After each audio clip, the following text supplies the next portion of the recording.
ladies and gentlemen, Lio Rush. Appreciate you guys. Thank you so much. I love that song so much. It kind of makes itself when you get in the wrestling building. You see like, oh, there's an entrance stage over here. Oh, look, check this out. I kept this too. Oh, there's not many things in wrestling you did as like a one. An Impact 1000, but you walked in as the champion. There's only ever going to be one 1000 episode. Put it like that, man. You're making my heart. Obviously, we have to bring up March 2nd in the Red Cow Complex. Lio Rush taking on Scotty Davis. He's gonna have to be in the ring with me. They can all get this ass whooping.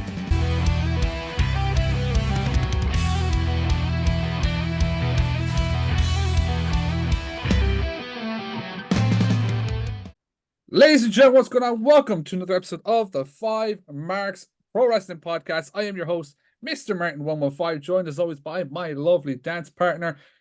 Introduce yourself today, Mr. Carmo. Hello, everybody. I am Carmo. Welcome back for another week. And today we have probably our biggest guest to date. He has just dropped himself a brand new song. He is absolutely tearing it up on the wrestling scene and is going on his EU tour coming up over the next couple of weeks and months. Ladies and gentlemen, Lio Rush. Let's go. Appreciate you guys. Thank you so much. Thank you. Wish there was some audio claps right there. Yeah. I'm gonna edit it all in. Fireworks, the whole lot. You're getting pyro everything. So I want to start this off. I know this one you probably asked a ton, but we asked this to all of our guests when they first come on because we're all wrestling fans. We're all, these kind of just weirdos. But what's the first wrestling memory that comes to your head? The first thing you can remember that just hooked you on wrestling? Yeah, the very first thing that I can remember is watching SmackDown on UPN Network back in 2002, 2003. I remember, I always remember seeing Rikishi. I remember seeing Booker T. I remember seeing highlights of Jeff and Matt Hardy because I didn't have people to watch Monday Night Raw. So I'd always look at the highlights of Raw and SmackDown and be like, man, I want to watch Raw one day. But those are my memories of watching wrestling at that age. Perfect. I love it as well. Like there's so many people we have on, and I don't know if everyone's the same. Even here, it's always like, oh yeah, SmackDown around 2002, 2004 time. It was just the best show to watch at that time. In my opinion, everyone's different. Yes. But the first thing I want to bring up, because obviously it's the freshest thing for yourself, is the brand new song, The Rub. I've got to ask you. So first off, where did the idea for that song to come? Because there's a lot of, we'll say, wrestling Easter eggs in that one. Yeah, I love that song so much, and I think I love it 10 times more than I would love it if the idea was an idea that I had. But truth be told, it wasn't something that I kind of went into knowing that I would make that kind of song. And that's typically how I make songs now these days. Just whatever I'm feeling in the moment. Like I used to write a lot. I miss writing, and I probably will get back to it pretty soon. But this song came about, it was literally me listening to the beat in the headphones for a good 10-15 minutes trying to figure out what it was that I was feeling that day. And I was like, you know what? I know the Royal Rumble's coming up in the next, month or two. Let me try to think of as many wrestling references that I can possibly think of. And then I ended up doing like one or two, and I'm like, okay, this feels pretty good. Let me keep going. And then I ended up with that whole song. So yeah, I love that song. It's the first song that I've done with as many wrestling references as I've had in that song. So it's pretty cool. I found it quite cool as well because like we've seen like Bad Buddy doing songs like Booker T and stuff like that. But that's kind of the first song that I've ever heard that's like completely kind of wrestling related. It added that extra element, I suppose, for kind of wrestling fans. Yeah, Yeah, I just wanted to see as many as I could fit in there. I wanted to try to go for it. Like you said, there might be songs out there and you might hear like one or two references or I'm doing this like this wrestler. And then then the rest of the song is just the song. But this song, I feel like the entire thing is wrestling related. So it's pretty cool. Can I ask you, because I've never gotten to actually ask anybody who does like music and stuff like that. When it comes to the music videos, does much talk, like how much talk goes into that? And like, how long does it normally take to kind of get like a crew involved and everything and just get it to the point where it's done? I definitely think different people or artists have different approaches. Not this music video with the rub, but a lot of music videos that I've done in the past are all written out and scripted by me. You know, I'm finding the Okay. venues, I'm figuring out the camera shots that I want. I'm creating the entire set, the shot list, timestamps of what I want to be shown during this part of the music video and stuff like that. The storyline that goes into it, if there is one, whatever kind of theme or but with the rub, I mean, it was just something that I wanted to do. I knew for sure that I wanted there to be a wrestling ring. That was the absolute must. I needed to have a wrestling ring. And I was already in Maryland, in America, and I was like, you know what? Let me shoot it at where I trained. So yeah, that music video was shot at MCW,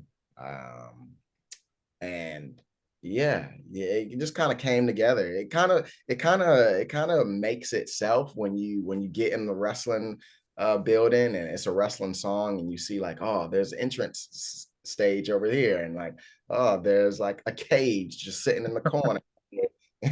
Like yeah, it gets pretty easy with the wrestling. So I'm glad that all of those things were to my exposure. And if people are listening, you haven't checked out the song yet, it will be linked in the description. Go check it out. Lio Rush the Rob.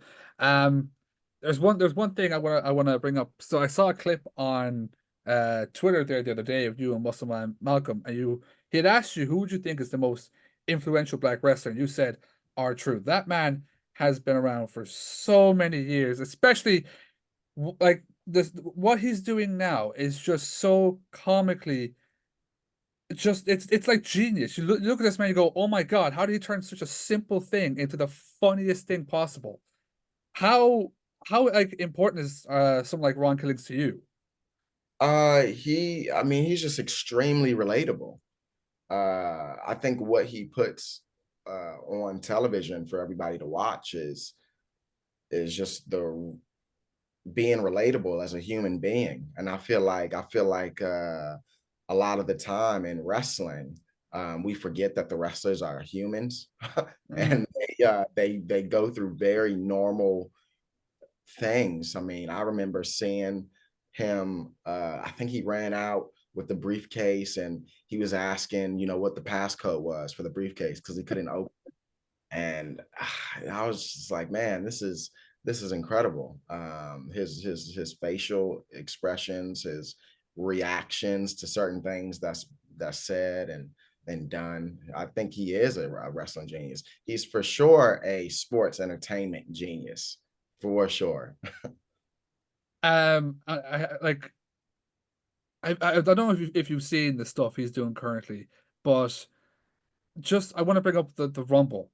First, he runs out during the women's Rumble, comes out as his number, his normal number, runs out right past, Adam comes out. It's like, what are you doing? You told me this was the Rumble. Goes Yeah, back, comes out during his own Rumble then, and it's a tag match. Just the yeah, man is just unbelievable. yeah, yeah. He's incredible. He's so entertaining.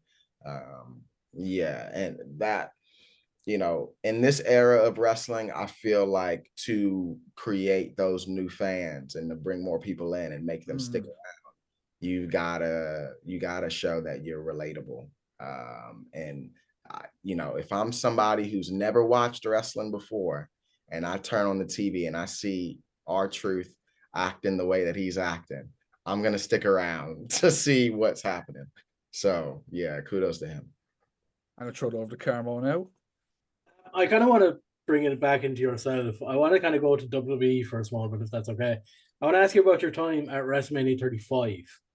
What was that moment like of kind of, I suppose, being out at a WrestleMania stage and I suppose being around that audience?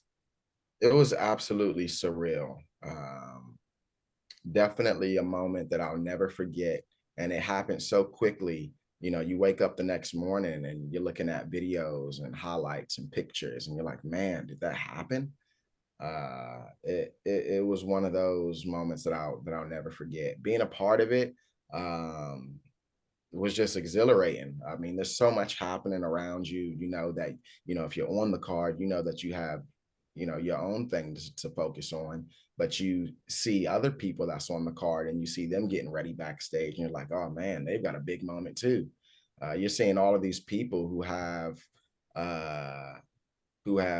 these moments that they're preparing for, and it just creates that certain kind of energy that is unlike anything that I've ever experienced before, even down to, you know, walking down the halls and seeing somebody in gear that they spent hundreds or possibly thousands of dollars on to, you know, to showcase who they are as a performer. I remember having this tracksuit, and this is funny. It's a true story. I had this tracksuit for Mania, and I brought it to the building.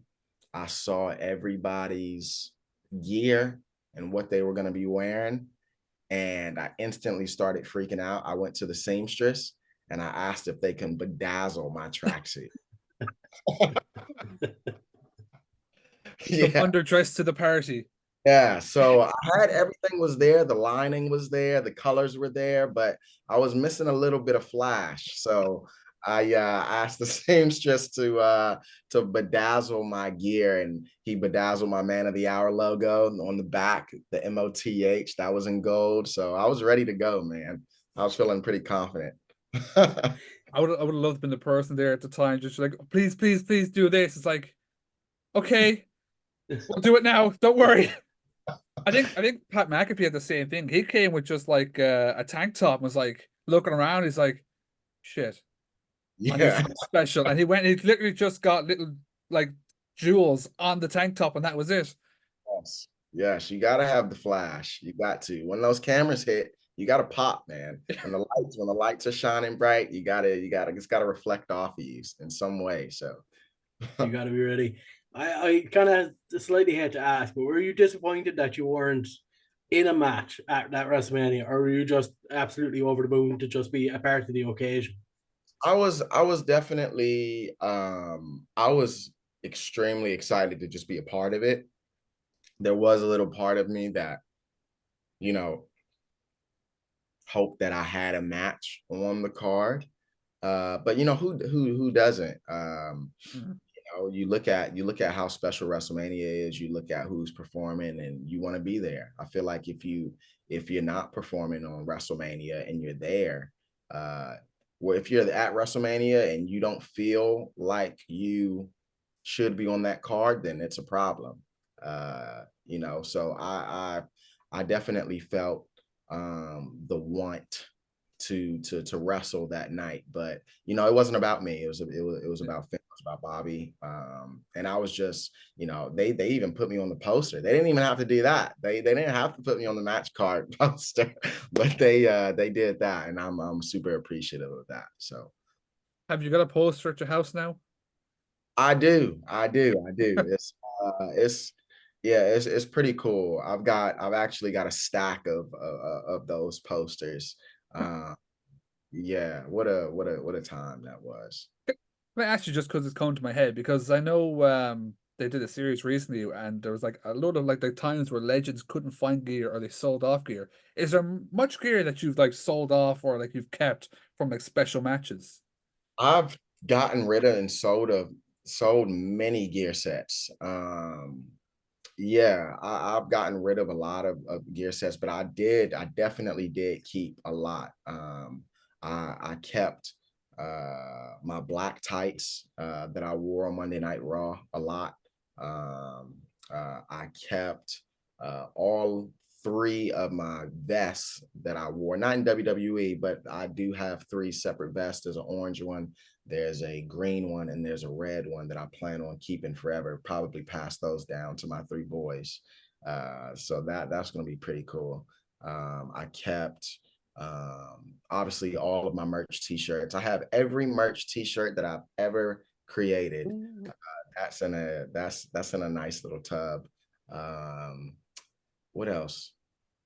Of course, I have my WrestleMania tracksuit.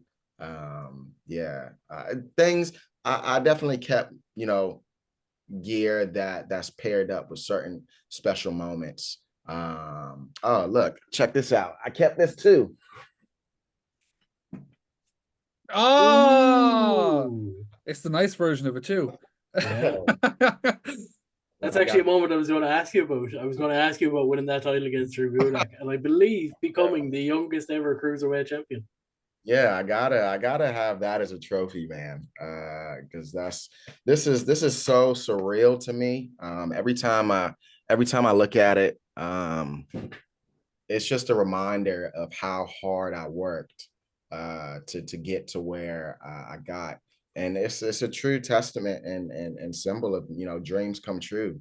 Every time I look at that, I can't help but to think about me as a 5-6-year-old boy wanting to be in the WWE one day. And now I've got a title to show for it. And a purple one. What the fuck? So that's pretty cool. So yeah. I actually just want to take it back, not that far, but just a little bit to just before you won that with your NXT return, because it is one of the loudest pops in Full Sail was when you returned to face Oney Lorcan. What was it like? Because you were gone for quite a bit of time to come back and get that kind of, let's say, pop from the Full Sail crowd. Yeah, that was special. That was a very special moment for me. I was pretty nervous just because, for the last year, I've just been on Monday Night Raw and being a manager. So I didn't know how people would react to me coming out to wrestle. I'm like, man, like, do these people know that I used to wrestle? So yeah, that was pretty cool to be able to do that. Having my family there, my family was in the crowd that night. So yeah, that was a pretty special moment. Now, I have to ask about this period of time because it is such a crazy period that we're in. For the small period of time that you had to do it, what was it like wrestling literally in front of nobody during the COVID times? Oh my goodness. I'll say one thing, it hurt because you Hmm. did not have the adrenaline from the crowd. You didn't have the the energy was just entirely different. And I feel like that's what makes it. Uh that's what makes wrestling. Wrestling's the fans, the crowd interaction. So that was definitely strange, coming out to my entrance music and there's nobody there to cheer. There's nobody there to boo. Yeah. There's nobody there to do anything. You're having these matches and you can literally hear the commentators talking shit about you. Yeah. You're getting beat up and you're hearing the commentator say to people that you're getting beat up, and it just makes you want to go over there and beat up the commentator. So yeah, it was a strange time, man. I don't know what other way to put it, honestly. I can say that I enjoyed it. Um, you know, did I enjoy it? I don't think I did, because it wasn't the same. But I am grateful for that time period. I'm grateful that I had an opportunity to still wrestle during that time period. I'm grateful to be able to have entertained fans that was watching at home.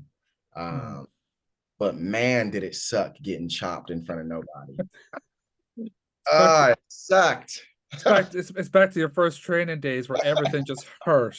Yeah, yeah, it was pretty rough, man. So Some of those do cold too. So you want to take it there, Carmo? Yeah, I'm going to skip on a tiny bit and then go back to you winning titles. You showed up in Impact at Slammiversary, where you went on to win the X Division Championship against Chris Sabin. What was that moment, I suppose, of working TNA's, now TNA again, biggest event, and then going on to win the Impact title? Or the X Division title, sorry. completely unexpected for me. Just because the nostalgia that I have for Impact or for TNA. I was such a TNA fan growing up. So I thought TNA was just some hybrid, insane company that was off in the distance somewhere and nobody could ever try out for it or wrestle for them. I was like, man, I don't even know how you get to TNA. So it never even crossed my mind, even as a kid. It's like, yeah, I was such a big fan, but I mean, I'll be honest, like I never said to myself as a kid, man, I want to be like a TNA wrestler, just because I didn't even know that I didn't think it was possible. I don't know why I thought that, but yeah, I just saw it as for like entertainment purposes. So to have gone to Impact and win the X Division title, I mean, that was incredible for me, and that was after I won the Cruiserweight title for WWE. So I feel like it put an extra stamp of approval on me as a professional wrestler and just as a champion within wrestling. It's like, no, this wasn't a fluke. This wasn't something that happened in one company. This is something that happened in another company and can happen in other places. So and did happen in other places. So yeah, it was a pretty cool experience for me being able to wrestle for Impact and have the impact that I've had, and wrestle Chris Sabin and beat Chris Sabin. It's like, man, it's like if I'm gonna win the X Division Championship, I'm glad that I won it against Chris Sabin and did it in under 5 minutes. So Make it even better. Now I'm gonna keep on Impact and Chris Sabin because there's not many things in wrestling you can say like you did as like a once, but there's always a once for 1,000 episodes. And Impact 1000, you fought Chris again, but you walked in to the biggest show as the champion. For you, how honored is that? Because like there's only ever going to be 1,000 episode. There's only ever be one person that ever walked out as X Division champion. You put it like that, man. You're making my heart. We're all about getting emotional here. Man,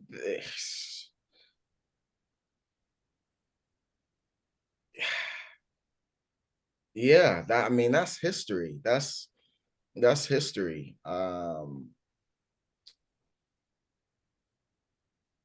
Every time I watch that match back, and I haven't watched it often, but I've watched it a good handful of times.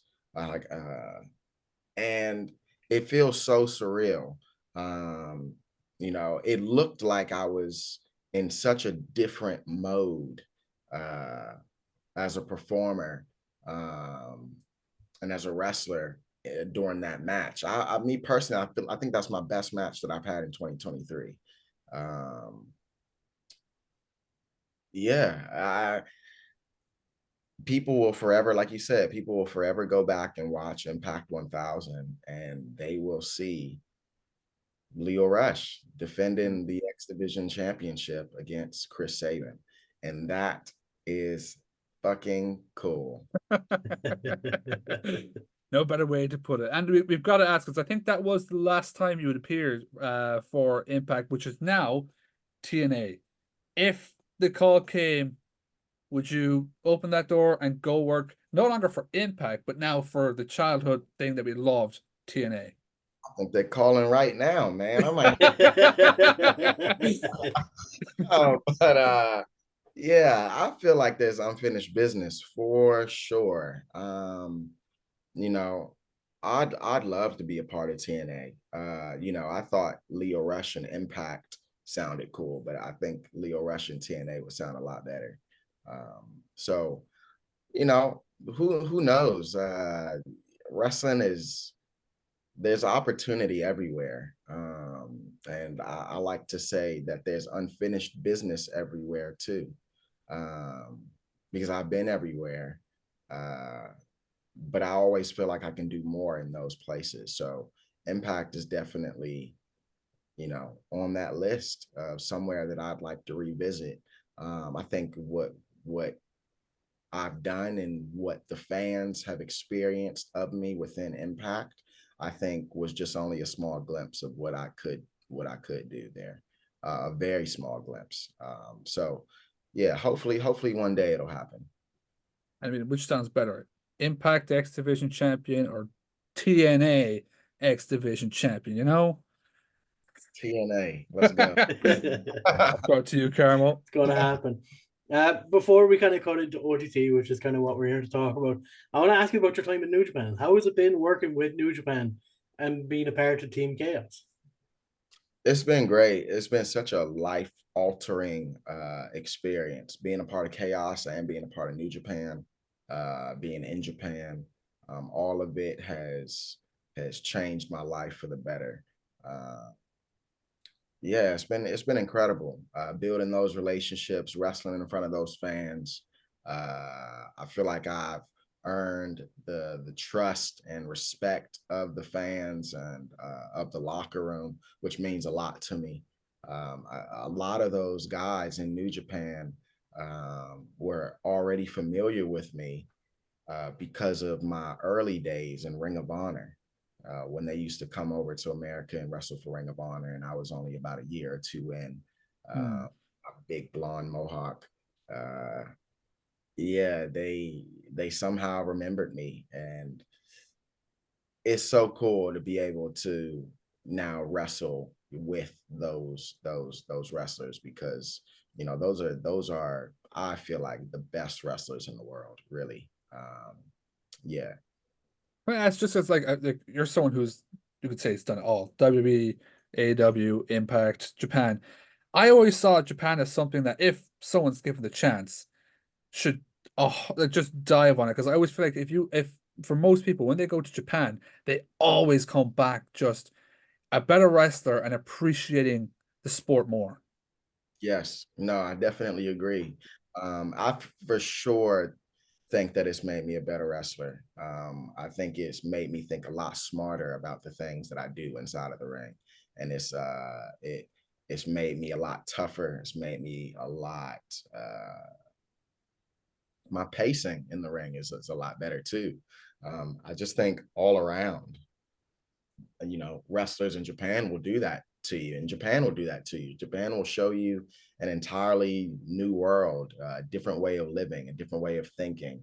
Um, so I feel like I really enjoyed my time in Japan, and it's literally changed my life, not even my career, but just my life in general. So I really enjoyed being over there. I want to ask as well, because there's a man who's kind of like in mainstream wrestling media at the moment. How is it with teaming with Okada? And can I get your thoughts on Okada leaving New Japan? Ah man, yeah, Okada leaving New Japan is definitely a big deal. I feel like it's even more surreal for me because I had those, you know, my last moments in Japan were with Okada. You know, those tag matches that I had. I'm so I'm so glad that I was able to have those moments with Okada in Japan for New Japan. Um, he's somebody that I watched throughout my career and could only hope that I would, you know, not even wrestle him, but just be on the same card as him, be on the same show as him. So to have been able to not only wrestle with him, but me coming to Japan, I am in his group that he helped, found. Yeah, I couldn't ask for a better New Japan experience than to have been in Chaos and to have tagged with Okada during my last moments in New Japan before he decided to pack on up. But yeah, that's a tough one. That's a tough one. Yeah, that'll be a big loss for Japan and for New Japan. But I'm excited to see what he does next, and I'm excited to hopefully be in there with him again. You never know. Maybe I won't be standing next to him. Maybe I'll be standing across the ring from him one day. So yeah, we'll have to see. I can already see it. Lio Rush, Okada, TNA X Division title. It's just on the wall. I'll throw it back to you. I want to kind of move into OTT, which you are appearing in about 2 weeks' time, I do believe. And I want to go back to your first appearance in OTT, which is at Scrappermania 6, where you went against the team of the Elite, where you teamed with Will Ospreay and Ryan Smile as part of the Uptown Funkers. What are your, I suppose, memories of that match? I remember a lot of dancing. I remember a lot of dancing. I remember I had some pretty cool, well, maybe it wasn't me. I was very surprised that I didn't get the fire pyro, but Kenny Omega did. Yeah. And I was like, man, they've got fire here. It's crazy. Yeah, I remember the fans. I remember being in the ring and just seeing a sea of people around me. It was so much fun. I kind of can't even believe that I'm coming back because it felt like a dream. I remember I wasn't even supposed to originally be there, but I think Ricochet had gotten hurt at the time. And he was the one who made the call for me to replace him for that match and for that show. So yeah, something super unexpected, but definitely a highlight of my career wrestling in OTT in Ireland. So that was pretty cool. And then obviously we have to bring up March 2nd in the Red Cow Complex. Lio Rush taking on who a lot of people see as the modern day import killer for OTT in Scotty Davis. He's as tough as they come. He does not care. He will try and destroy anybody who's across the ring from him. So what's kind of your thoughts going into the match? So that's what they say about him, huh? Very much so. Well, he might have a little wake-up call because from time to time, I could not give a shit about a certain amount of things. He's gonna have to be in the ring with me. I'm fired up, man. I don't back down from anybody. I definitely don't shy away from a challenge, no matter how big or strong you are. But I mean, it doesn't sound like a walk in the park for me either. But hey, I've got so much experience under my belt. A lot of matches that I'm going to be having before I get to him and get to Ireland. So I'll be ready. I'll probably be in the best shape that the wrestling world has ever seen me in by the time I get to Ireland. So I'm pretty excited for it. I can't wait for it either. I do have to ask as well, though, on March 1st, you are in Wolverhampton as well for OTT, and you will be going up against, I think, one of the rising stars in wrestling at the moment, Dan Maloney. The Driller. The Driller. Yeah, that is. So I'll tell you about Dan Maloney. He's somebody that I saw years ago, and I also built a pretty strong bond with Dan in Japan before he got into the Bullet Club. Yeah, we used to hang out a lot. We used to go to the clubs after the shows together. We used to go party. We used to go for walks. We used to talk about life. We used to talk about how Japan is going to change our lives, and it definitely has. The path that he took, a little sneaky. I don't like that Bullet Club, man. I don't like those war dogs. Something, yeah. So Saw nothing. yeah, so we're gonna have to get in that ring. You know, come the second. This is the second, right? The first. Yeah. The first. Yeah. I believe his family might be there. He's from so he might have some family there. And it's such a shame that I'm gonna have to whip his ass in front of his family. Yeah, it's not gonna be good. Now I have to ask one more thing just about the Scotty Davis match, because I know Jay Money's gonna absolutely probably kill me for giving up a possible game plan. But Scotty Davis is in a dominating group in OTC right now, where he's the mercenary to Jay Money's group with him and O'Mari. There could be some number games in that. There could be 3-on-1. So would you be prepared for that type of fight? And it's a good thing that my last name is Rush. Yeah, yeah, because like I said, I don't back away or shy away from any kind of fight or challenge. So hey, if they want 3-on-1, they can all get this ass whooping. I'll move so quick they'll start fighting themselves, not know what hit them. So I can't wait. do you have any questions before I head into the fan questions, Carmo? No, what I will do is I will promote the show. So OTT Gaff Party March 1st in Wolverhampton. Check it out. Lio Rush against Drilla Dan Maloney and a stack card to go along with it. March 2nd in Dublin in the Red Cow.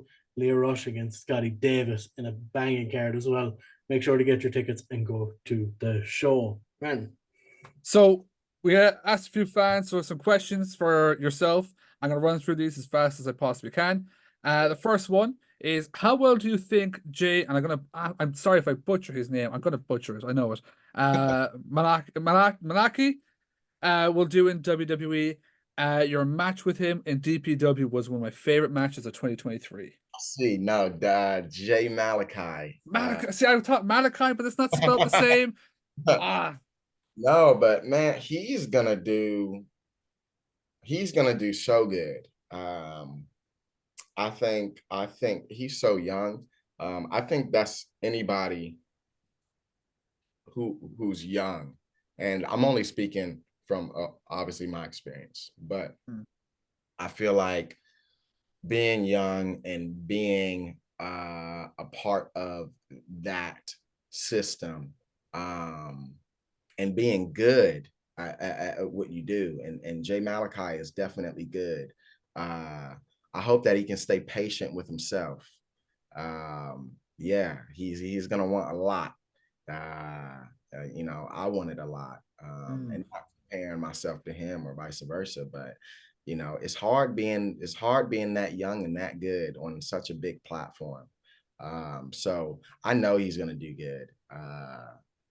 He's such an innovator. He's a freak athlete, like a freak athlete. His if you haven't seen him wrestle yet, I'm excited for the world to see what he can do in that ring. I'll be one of those people to see what he can do inside the ring. My next question is, what is your favorite match in any promotion you have worked for? Whoa. I can't answer that. I can't. It's too many. What would be your top 3? Okay, I'll put New Japan in there. New Japan, absolutely.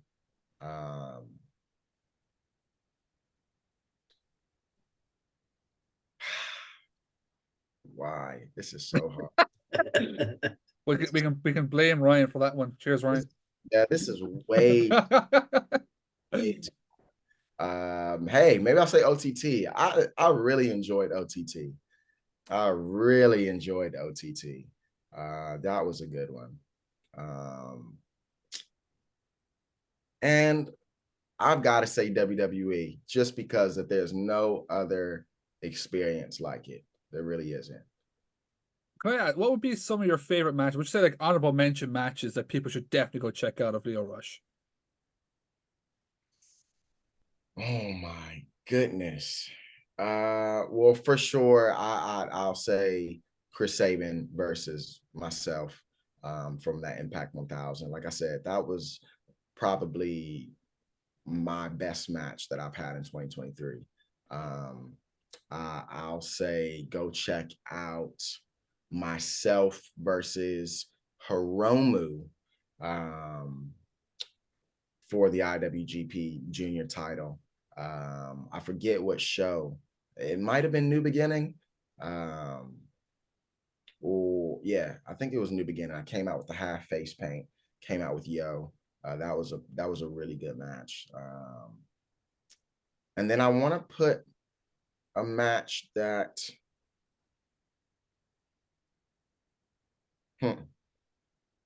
maybe check out me versus Myron Reed from Game Changer Wrestling. I think that's going to be a good match for people to watch too. I think those would be my three. Fair. Yeah. Next one. Now this isn't much. It's a question, but it's in regards to the upcoming match in Dublin. How much does Lio fear Scotty? I fear no man. Tell him to kick rocks. Get out of here. I fear no man. We'll see. Maybe I'll get a little shaky when we get eye to eye, but those nerves are gonna go away real quick. I promise you. Once those kicks and fists start flying, that's that. Another question is, will you be selling physical copies of your newest album at any merch tables? And if so, will there be any signed copies? So check this out. I don't want to spoil it, but I will have some select very cool merchandise items when I get there. And ones that will be exclusive to the European side of my tour. Yeah, so I'm looking forward to it. We still got some time, so I'm still pulling some strings together, trying to figure out what exactly those items are going to be. But I've got a good idea of probably like 2 or 3 of those items so far. But I plan on bringing some cool stuff for people to purchase. So I just have 3 more questions. So one of them is, what would it take to draw out the Black Heart in 2024? I don't know. That's a question for him, man. I have no idea. Yeah, that's I feel like the Blackheart has its own, that's an entirely different person. And sometimes I don't have control over it. So we're gonna have to see. He comes out every once in a while. When somebody's pissing me off, that's when he comes out. So March 2nd, OTT. That's when you see it. Oh man, maybe. Hey, this guy is asking for it. So And it's just us like telling, just making them seem worse. yeah. What do you want to see more of from independent wrestling promotions or promoters? What do I want to see more of from independent wrestlers or promoters? I want to see cooler and dramatic entrances. I want people to really, really, really take their entrances seriously. And I'm not saying that people don't already, but sometimes I'll see people come out and they're sprinting to the ring. It's like, hey, I should be sprinting to the ring with my name. But yeah, I want to really be able to take in who that person is. Yeah, I want to see some slower entrances. Everybody's got to come out like The Undertaker or Roman Reigns. Oh, please not The Undertaker. I'll never forget holding that camera for 14 minutes watching The Undertaker come down. Oh, man. Last question then. With already facing Scotty Davis in March, is there any other Irish talent that caught your eye that you'd like to face? Like, we've got people here like the OTT champion Sammy D. We've got Jay, Be Cool. There's so many people here. Is there anyone that's kind of over in Japan? Or even LJ Clear in Japan? Is there anyone that's kind of caught your eye that you'd like to face there? I wanted to stop at the first one. As soon as you said OTT champ, it's like, hey, they didn't call me the piece of gold for no reason, man. Yeah. This is what I like. This is what I go after. So if they've got a title, I can smell it like blood. I'm a shark in the water, man. So yeah, we're gonna have to get that match up and going. And everybody on that list, really. I mean, I feel like there isn't a lot of wrestlers from Ireland that I've been able to get in the ring with. So it's unfortunate. You know, I got that little taste when I was 19, 20 years old coming over to OTT, but yeah, I want to do a deep dive now. So yeah. Carmo, is there any questions you'd like to ask? I think that's kind of it. I had no more on my list, so I'm kind of running dry, and I'm conscious of time as well, so I don't really want to hang on to any more. Now, but what I will say is I'll give you a few moments here. If you have anything to promote, any promotions, your social medias, anything at all, this is your time. Yeah, man, I appreciate it. I mean, we've covered a lot. We talked about the tour that's about to happen. We talked about the single that's out, The Rub. That music video is out, by the way, on my YouTube channel. If you want to follow me on all of my social media platforms, it's I am Lio Rush, and that's on X, Instagram, TikTok. Yeah, just keep following. I'm doing so much right now, so much good right now. It's an exciting time in wrestling right now, and I'm keeping myself pretty present. So you'll see me here, there, and everywhere probably within the next few weeks, next few months. And I'm excited. I feel like if there's ever a time period where I'm hungry and passionate and I'm motivated, dial in while you can, because there's definitely some down periods. But right now, I'm so excited for this tour. I'm so excited to head on over to Europe and the UK. Yeah, that's pretty much it. And if you haven't already, please get the merch shirt, get the tour shirt. This is the Where's Home World Tour t-shirt. As you can see, we've got the dates on the back too. Can't forget to show you that. Ooh. So yeah, I'm and I'll spoil it. I will have these in person. So yeah, that's pretty exciting. But yeah, that's pretty much it. Well, we look forward to seeing you coming over here for OTT in Wolverhampton and Dublin. It's going to be an absolute treat to see you go up against not only Scotty Davis, but the Driller. Carmo, I'm going to send over to you to do all our socials and stuff. And I'm sure I know our socials. If not, they're all down below. And Leo's are down below as well. FiveMarks Pod on Twitter, FiveMarks Podcast everywhere else. And please subscribe to our YouTube channel. But Leo, thank you so much for joining us today. It's been an absolute pleasure sitting here talking to you. And I can't wait to see you at OTT. Yes, thank you. But for another week, we have been the FiveMarks Pro Wrestling Podcast, and we are officially ding, done.